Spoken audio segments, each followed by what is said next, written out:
شالوم شالوم شالوم بروخات حواتي كمي تخون لهم كمي كأنيهم سامر كمي قبركم علو እግዚአብሔር ይባርክኩም አብዘለኩም ሀሊኩም አብዘለኩም መኹነታት አብዘለኩም ስፍራ በረከተ አምላኽ ናባኹም ይምጻ ብሽም ኢየሱስ ክርስቶስ ተባረኹ ለይ حراي بروخات حواتي امبار حجي انتاي زبل حساب حيزه مصيلكم مسيلكم لما انتي اب تشرش قال እግዚአብሔር ደካፈልኩዋ ሸረ ቴሌፎን መጽያትኒ لما انت قال እግዚአብሔር ደካፈልኩዋ አጋጣሙ ሆይኑ ቪዲዮ ካሜራ ወልዕና ንቀድሐለና ኢልናስ I don't know for some reason ታ ቪዲዮ ተወልዓትን ታ መልእክት ድማ ይተመሓላለፈትን ሞ انت واحد اتليست حفشاو ملእኽታ ከም መሓላልፈልኩም ክፍትን እግዚአብሔር መስገን እዚ ድማ ንምንታይ ተገዲሰና እዚ ነገር ዝገብሮ ዘለኹ ንዓይ አዝያ ስለ ዝጠቀመትኒ ንዓኻትኩም ድማ ክትጠቅመኩም ትኽእል ያ ብዝብል ሓሳቤ ስለዚ እግዚአብሔር ይባርኩም ነቲ ቃል ብጽሞና ደስ ይልኩም ሓጽር ቃሊ ስምዑኒ ተኻታተሉኒ እግዚአብሔር ድማ ብዝኾነ ይኹን መንገዲ ክረድእ ስለዝካሎ ኣብ ህይወትኩም እግዚአብሔር ክበጽሐኩም እግዚአብሔር መስገን واتقال انتاي مسيلكم غعزخا ايتقارص يزبل غعزخا ايتقارص منجدخا ايتقارص رايخا ايتقارص حسابك ايتقارص ازخم خبل كلخ ግን እቲ ክቋረጽ ዘይግብኦ حساب ቅኑዕ حساب ምዝኸውን ማለተይ ጽቡቕ حساب ምዝኸውን ማለተይ ብሩኻት ሕዋት ብፍላይ ድማ ካብ ቃል እግዚአብሔር ተሞርኪስካ እትረኽቦ ራይ እግዚአብሔር ተዛሪብካ እትሕዞ ሕልምን ራእን ኣብ ልብኻ ዝተቀመጠ ስጋዕ መወዳእታ ከይተቋርጽ ንድሕሪት ከይትምለስ ኣዚኻ ተጠንቂቕካ ክትስዕቦ ከም ዘለካ የሎም ማዓንቲ ክዛረበኩም ደልየሉ ዘለኹ እሱ ድማ ካብ ኢሳያስ ካብ ትንቢት ኢሳያስ ምዕራፍ 51 ጥቕሲ 50 እንድሕር ኸድኩም እንታይ ዝብል ኣሎ መሲልኩም ኣቱም ካብ ሰይፊ ዘምለጥኩም ጠጠው አይትበሉ ዝብል ቃል አለ አቱም ካብ ሰይፍ ዘምለጥኩም ጠጠው አይትበሉ ንእግዚአብሔር ካብ ርሑቕ ዘክርዎ ይብል ንኢየሩሳሌም ድማ ብልብኹም ሕሰቡ ዝብል ቃል አለ እግዚአብሔር መስገን አቱም ካብ ሰይፊ ዘምለጥኩም ጠጠው አይትበሉ ንእግዚአብሔር ካብ ርሑቕ ዘክርዎ ንኢየሩሳሌም ድማ ኣብ ልብኹም ሕሰቡ ዝብል ቃል አለ እግዚአብሔር መስገን እዚ ቃል እዚ እንታይ እዩ መበገስን አይተቃል ክዛረቤ መጀመርታ እዚ እስራኤላውያን ኣብ ባቢሎን ዝነበሩሉ ጊዜ እዩ ብስደት ብመከራ ብስተፋላለየ ነገር ኣብ ሃገረ ባቢሎን ዝሳቀይሉ ዝነበሩ ጊዜ ብዙሕ መከራ ምስ በዝሖም ኣብኡ ልዕል ኢልኩም ኣብታ ጥቕሲ 49 እንድሕሪኢኹማ ንባቢሎናውያን ልክ ከምቲ ንኻልኦት ዘጨንቆም እግዚአብሔር ከጨንቆም ምዃኑ ከምቲ ዝቀተሉ ሰባት ዝቀተሉ ሰባት ዘጥፉ ከጥፎም ምዃኑ እግዚአብሔር ተዛሪቡ ሽዑይ ናብታ ጥቕሲ 50 እንታይ ኢሉ ኣቱም ካብ ሰይፍ ዘምለጡ ካብቲ ባቢሎን ኣብ ልዕለይኹም ዘቐመጠቶ ሰይፍን መግደራን ዝተፋላለየ ነገር ኣምሊጥኩም ብህይወት ዘለኹም ሰባት ንስኻትኩም ሓደ ነገር ግበሩ ይብሎም ኣሎ እግዚአብሔር ጠጠው ኣይትበሉ ዕላማ ስለ ዘለኩም ጠጠው ኣይትበሉ مملاتكم سلا حدا نجار سلا زخونة عمليتكم ما زلهم قدايسي عمليتكم ما زلهم كابتموت كابتم أقزفتي عمليتكم زلهم سي حدا سرحك إنهم سلا زلّي كبل سلا زلّي إجابير مسكن سلازي أبزنت أين نردأ بروحات حواتي نحنا بكريستوس يسوس كريستوس عم مسكال تفتس أما إلو بزعبنا ودي بكريستوس يسوس كندحن كلنا زي أبت منفسه حساب كترجمه كله مالتيو أبسجاو نجار ما بزح نجار زجبر الله أملا خابل بخازق أمك ألك أملا خابل بخازن برلك سلازي بيت منفساون بيت سجاون جونو كنريو خلنا كابستف على مقدرة عمليت كحجي بهوة بتاعنا عند حرها اللي خا إجابير حجي بهوة مهلوي خا مخنياتي أكيد ما خا حدا قداي سلازل يمو أو أيت بالي زبزل أتم كاب سيف زملتكم أو أيتبلو بلبهم نيرسالم حسبوا نجزيابير ما كابره ذكر ويل نجزيابير مسك سلازح واتي أو ኣይትበሉ ሓደ ጽሑፍ ኣብኡ ጽሒፉ ኣሎ ካብ ሰይፊ ዘምለጥኩም ኢሉ ኣሎ ንእግዚአብሔር ዘክርዎ ኢሉ ኣሎ ብዛዕባ ኢየሩሳሌም ድማ ሕሰቡ ኢሉ ኣሎ ስለዚ ዛዕባ ትጠጠው ኣይትበሉን ዛዕባ ካብ ሰይፊ ምምላጦሙ ንእሸ ተዛሪበ ስለ ዘለኹ ንእግዚአብሔር ዘክርዎ ዝብል ሓሳብ ድማ በቃ ሁሉ ዝተገብረልካ ነገር ብእግዚአብሔር ስለ ዝኾነ መንበሪኻ ዕላማ ንእግዚአብሔር ክትዝክር ንእግዚአብሔር ከተምልኽ ንእግዚአብሔር ከተኽብሮ ንእግዚአብሔር ክትእዘዞ እዚ ድማ ብሩኻት ኣሕዋተይ ኣብ ቸርች እንዳጠቃዕኻ ሃሌሉያ ምባል ጥራይ ኣይኮነን ንእግዚአብሔር ምኽባር ቅኑዕ ነገር ምግባር ሰናይ ነገር ምግባር ንዝተወፅዑ ምዝካር ንዘኽታማት ምዝካር ንሰባት ፍትሒ ምውፃእ ዝተፈላለየ ነገር ይዘጠቃልል እዚ እግዚአብሔር ዝሰምረሉ ኣምላኽ ደስ ዝብል ሓሳብ ስለ ዝኾነ እምበኣር እዚ ነገር ዝፅቡቕ ነገር ክትገብር ከለኻ ንእግዚአብሔር እንታይ ኢኻ ትገብሮ ዘለኻ ማለት እዩ ወርሺፕ ኢኻ ትገብሮ ዘለኻ ኣታ ፅቡቕ ዝገበርካለይ ኣምላኽ ከምቲ ንስኻ ፅቡቕ ዝገበርካለይ ኣነ ድማ ነቶም ምሳይ ዘለው ኣከባቢየይ ዘለው ንዓኣቶም ሰናይ ነገር ክገብር እየ ብምባል ንእግዚአብሔር ኣምልኾኻ ኢኻ ትገልጽ ዘለኻ ኣብ ያዕቆብ ከምኡ ኢሉ ኣሎ እቲ ትክክለኛ ሓቀኛ ዝኾነ ኣምልኾሲ ንዘኽታማትን ንመበለታትን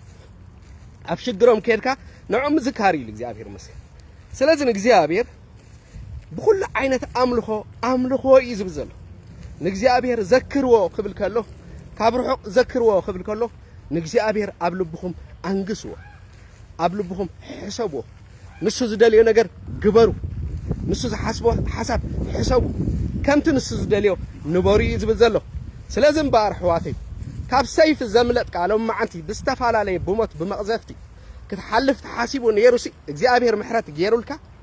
እግዚአብሔር ደጊፉካ ብህይወት እንድሕር ደኣ ሃሊኻ ኮንካ ናይ ብህይወት ምንባርካ ዕላማ እዚ ነገር እዚ ንእግዚአብሔር ክትሓስቦን ከተምልኾን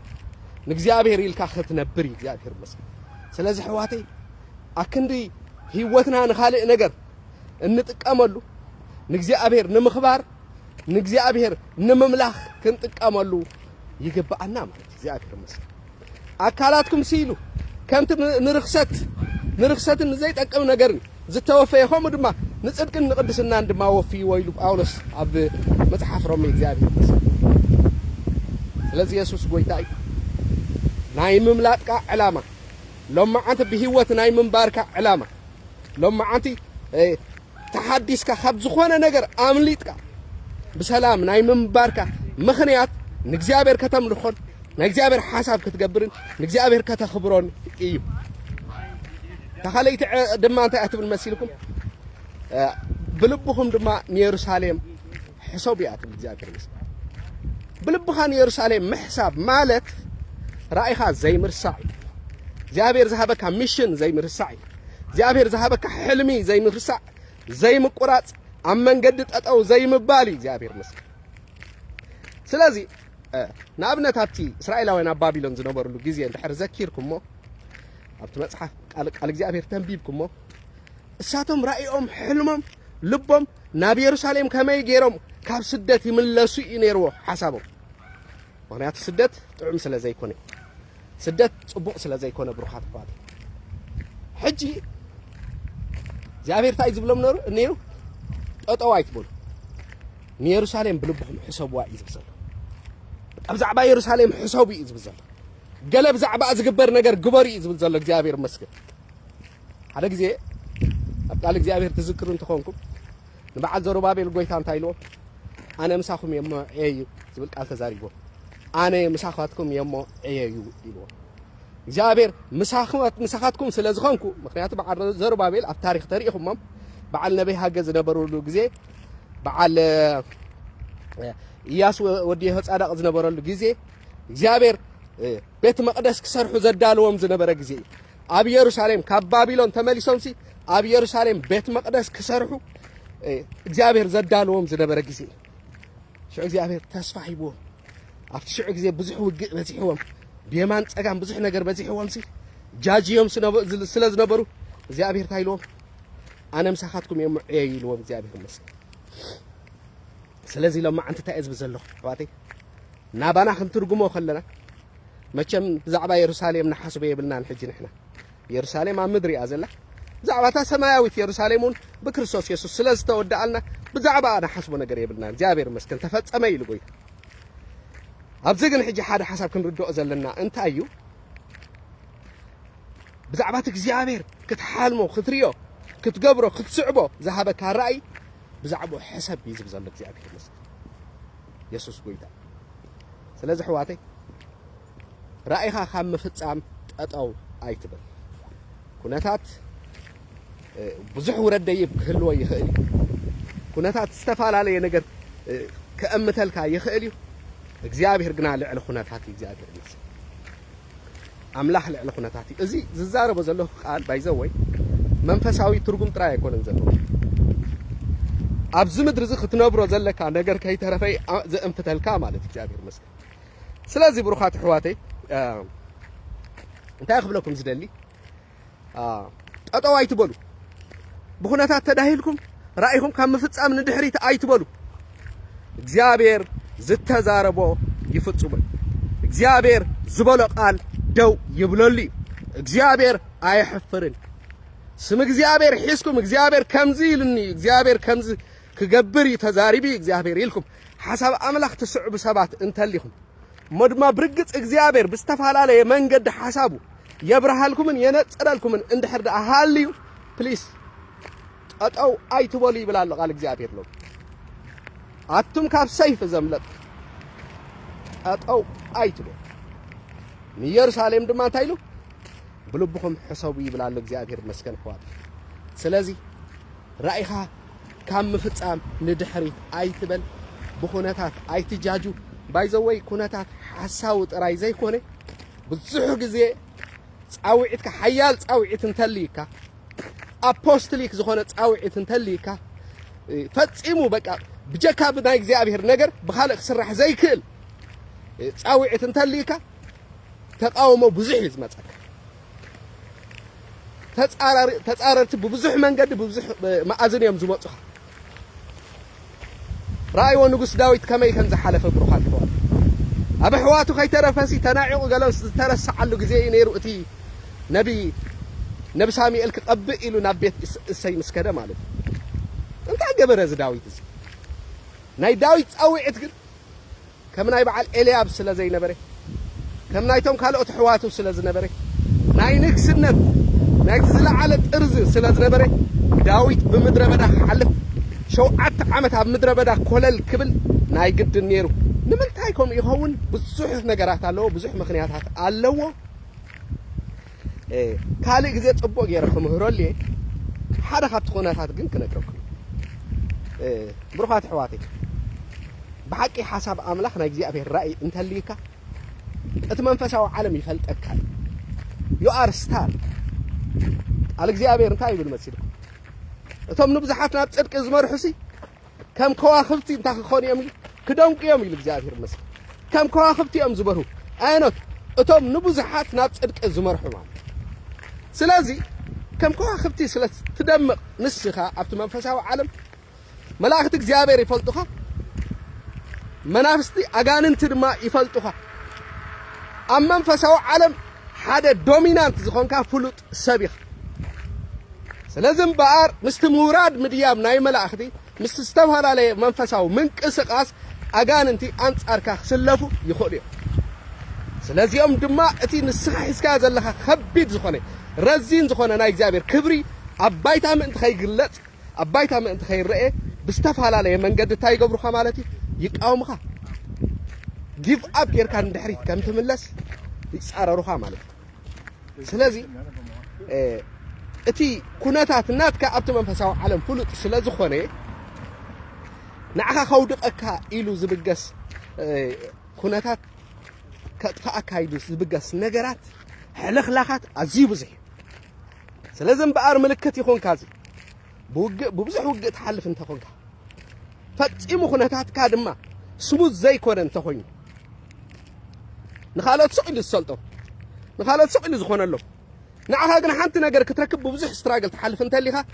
زي ملكتي خونك أباها إجزابير حدا كبيد زخون الرزين زخون أنا إجزابير نجار نجزابير سرحنا إجزابير كبري أقميتو على سلازح حواتي تايخ بالدليل بخونات كيتدهالكم سقيلكم قصلوا زبل حساب كزارب سلازدلخ زخونه ناي እግዚአብሔር ሰብር አይዎ زخونه ناي املاخ ሰብር አይዎ ብሩኻት ሕዋት زخونه ሓደ ኤግዛምፕል ወሰዱ ዋላ አብርሃም ወሰዱ አቦና አብርሃም ዋላ ዮሴፍ ወሰዱ ዋላ ሙሴ ታሪኾም ሲ ዘስደምም ታሪኽ ኮይ ቅድሚ ትጸጋ መግላጹ ዝነበሮም ታሪኽ ህዝብ ዘሎ ቅድሚ እቲ አገልግሎቶም ምጅማር ቅድሚ እቲ ተገሊጾም ቅድሚ ምውጾም ዝነበረ መንገድ ረአዮ አብርሃም ብኸርተት ሓሊፉ ካብ ግብጽና ከነአን ካብ ከነአን ናብ ግብጽና ሓሳብ ውሉድ ሲኢነ ኢሉ ይበኪ ዝተባላለየ ነገር ዮሴፍና ቤት ማእሰርቲ ያአቱ ሕዋት ይገፍዕዎ ገለን ሙሴ ናይ አምላኽ ሰብ ድማ ርኢኹሞ ከመይ ገይሩ ካብ ባሕሪ ተደርቢስ ከመይ አቱም ሕዋተይ በምንም ተአምር ረዚን ዝኾነ ናይ እግዚአብሔር ጻውዒት ረዚን ዝኾነ ናይ እግዚአብሔር ሚሽን ዝተቀበለ ሰብ ሲምፕል አይኮነን መንገዱ ፈጽሙ ኖርማል አይኮነን ስለዚህ በአር በስትራግል ተሐልፍ እንተሊኻ ሎሚ እዚ ምልክት ካይኹ ብዙሕ ነገር እኳ ነዚ ዝተኣሳሰር ብዙሕ ክገልጽ ብዙሕ ክምህር ዝግባእ እንተኾነ ሕጂ በዛር እስዚኣ ነዚ ሓሳብ እዚኣ ጥራይ ክገልጽ ይደሊ ስለዚህ ብኹነታት ከይትደሃል ራእይኻ እግዚአብሔር ፈልጠይ ንስኻ እግዚአብሔር ዝፈልጠካ ሰብ ኢኻ ንስኺ እግዚአብሔር ዝፈልጠካ ሰብ ኢኺ ጠጠው አይትበል ንኻልኦት ዘየጋጥም ከቢድ ውግእ ንዓኻ ከጋጥመካ እዩ እዚ ፍለጥ ስለዚህ እግዚአብሔር እንታይ ኢሉ አቱም ካብ ሰይፍ ዘምለጡ ጠጠው አይትበሉ ዝበለ እግዚአብሔር ካብ ዝተበግስ ካብ ሰይፊ ምምላጥካ ንቀሊል ነገር አይኮነን ቀሊል ምክንያት የብሉን እሞ ጠጠው አይትበል ኢሉ እግዚአብሔር ካብ መጀመርታ ዋርኒንግ ዝህብ ዘሎ ንሱ ሲቲ ምክንያት እግዚአብሔር ጠጠው ምባል እግዚአብሔር ስለዘይሕጉስ ጠጠው ምባል እግዚአብሔር ስለዘጉህዮ ብሩኻት ሕዋት ሃሌሉያ ጠጠው እንድሕሪልካ መንገድካ እንተ ቋሪጽካ እግዚአብሔር ባሃይ ይብሎን ምክንያቱ ቃል እግዚአብሔር ተሪኢኹም ኣብ ኣምባቆም ዋላ ዕብራውያን እንታይ ኢሉ መሲልኩም ጻድቕሲ ብእምነት እዩ ዝነብር ንድሕሪት ተተመልሰ ድማ ነፍሰይሲ እንታይ ኢሉ እግዚአብሔር ባህ ኣይብላን ብኡ ባህ ኣይብላን ድሕሪ ንስኻ بتبعات مجوعز قريفك ببقعات بإمنات مجوعز قريفك ندحريت ندحر زل حات إلك أتقداي ناتك خسارات راي أيكونن እግዚአብሔሩን ይخسر እግዚአብሔሩን ባህ ይብሎኒ አምድርዝ መደቦ ነገር በቁርጥን በመድቡን ጊዜ ከገብሮ ዝደለ ነገር ይዙ ቁርጥ ዘለሞ ፕሊስ ዶንት ጊቭ አፕ እግዚአብሔር ባህ ይብሎኒ እግዚአብሔር አይከብርኒ እንደሕር አንስኻ መንገድኻ አቋሪጽካ እንደሕር ራእይኻ አቋሪጽካሞ እዝነ እዚ ቃል ዝውሰድዎ ብሩኻት ሕዋት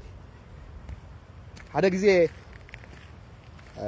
ናብርሃብ አመንዝራ ዝኸዱቶም ሰለስተ ሰለይቲ እስራኤላውያን ድሕሪኢኹም እንታይ ላቶም ንሳመሲሉ እቶም ደለይቲ ኸይረኽብኩም ስኪዱ መንገዲ ሰለስተ መዓልቲ ሩቅ ኪዱቶም ደለይቲ ኸይረኽቡ ምክንያቱ ንዓኻ ዝደልዩኻ ኣለው ከይትዕወት ዝደልዩኻ ኣለው ከይትዕወት ዝደልየካ ባይዘወይ ሰይጣን እንዲ ሰይጣን ግን ብዝተፈላለየ መንገዲ እዩ ዝመጽእ ብሰባት ይመጽእ ብሕዋትካ ይመጽእ በዝማድካ ይመጽእ በአገልገልትካ መጽእ أرب باسرات كخي ترى خمتي مخنياتو إتي أباها زلوا عقمي إتي أباها زلوا potential نقالي عقلهم يزت صبلا عقلهم يزت صبلا واي انتهيلكم سلا زي تلوت تناتك عبيت ناتك بلتقنا ناتك تصبق نجر نعوم نتقمي خمس خرط تصبق يرم سلا زي تردوه إيه إزبلهم أزيم عقلهم تصبهم زقطعوا سلا زي إسرائيل أميال طبعا عشرت خلت دق إسرائيل كو نيسف زتتصارروا كو بز ነገር ዝኳይ ከም ስለ ዝኾነ እኮ ተጻሪሮም ቀኒኦም ልኮ እዩ ሕዋቱ ቀኒኦም ልኮ እዩ ስለዚህ ሕዋቴ ብዝተፈላለየ መንገዲ ሰይጣን ብሎክ ገብረካ ጠጠው ከብለካ ክፍትኒ ንስኻ ግን ብቐሊሉ ጠጠው ትብል ሰብ ክትከውን አይገባን በመሰረቱ بحق እግዚአብሔር ጸውዕ ሰብ ሕዋቴ بحق እግዚአብሔር እንድሕርዳ ጸውዕካ ولا ክትገርፎ እንተደለኻ ክትገርፎ ይትፈልኒ ولا ጠጠው ከተብል በቃ خمسة ኣነስ خمسة ኮይነ ታይገድሽኒ ራእይ ትረፍ ገለ ይትረፍ ሕልሚ ይትረፍ ገለ ይትረፍ ክድቅስ ዋላ እንተበልካ impossible አይከኣልን እዩ ስለዚህ بزي خاد ما تفلطه نا እግዚአብሔር ሰብ ባይዘወይ በዚህ አትፈልጡ እግዚአብሔር ዘሐረየ ሰብ እግዚአብሔር ንሓደ ዓብራ ዘሐረየ ሰብ ዋላ ዝወድቕ ዘሎ እንዳመሰለካ ዋላ ዝኸስር ዘሎ እንዳመሰለካ እታ መንገድ ግን አይገድፋል ምክንያቱ አውሽጡ ፍሉይ ዝኾነ ነቲ ኩነታት ነቲ ስትራግል ከሕልፎ ዝኽእል ሓይልን ጸጋን ተዋሂብዎ ስለዚህ እንታይ ዝኸውን ምናልባት ከም ሰብ ክደከም ይኽእል ይኸውን ግን ብድድ ኢሉ ኸይድ ማለት እግዚአብሔር መስለ እዚ ብሩኻት ኣሕዋተይ بدد يلكم كيف بدد يلكم قصل ططاو ايتبولو يبلالو قال እግዚአብሔር لما عندي نسيت لوط ذكروا دما يلو قال እግዚአብሔር نسيت لوط دما ذكروا نسيت لوط انتي غيرا مسيتو سدومن غمران ያው ابز نددالو غزي سيت لوط نتزندد ዘሎ ነት ዓለማው ኩነታት ክትሪ ኢላ እንድሕሪት ምስተጠውየሲ عند ጫው ከይና ተሪፋይ ስለዚህ ብሩኻት ኣሕዋተይ أتم كاب سيف الزملط لما عنتي إذا أكسجين إذا أير إذا أخذت تنفس زيابير إذا ترفعكم سبات لا ما أصل زلوا ويمو أو أيت بولو please don't give up أباهم زلوا حيال تجا حيال نيجابير نجاري زلوا ما فتشمكم بخبابيكم زخون كناتات أيت تحازب روحنا زي أخذ لكم دللي زيابير يباركم إذا قال زي أستنتنوا حسابلو سمعوا مخنياتو زا مدر زيا نتهم እግዚአብሔር تصوعم سبات أزيا مرار يا بقى قدفو نا እግዚአብሔር رأي ጥራይ حليكو زي كونسي ولا نورمال قنع زخونه مدراو رأي حيسكا ابز مدر زختمالالس انت جميركا زصارركا تصاراريخا بزح زي فليطنا دما زي فليطكم دما حواتي بقى مس እግዚአብሔር ሰሚርኩም ጣጣው ከይቱ ብሉ ለማ አንቲ እዚ አና ይለማ አንተ ማዕዳያ ተባረኹ ለይ ኢየሱስ ጎይታ እዩ ቴንኪ ድማ እዞም ተካታተሉን ዘለኹም እግዚአብሔር ንኩሳኹም ይኹን ጋድ ብለስ ሃሌሉያ ካለ ግዜ ካለ አርእስተ ስጋ እንራኸብ ኣብዚኣ ክገድፈኩም እግዚአብሔር ባርኩ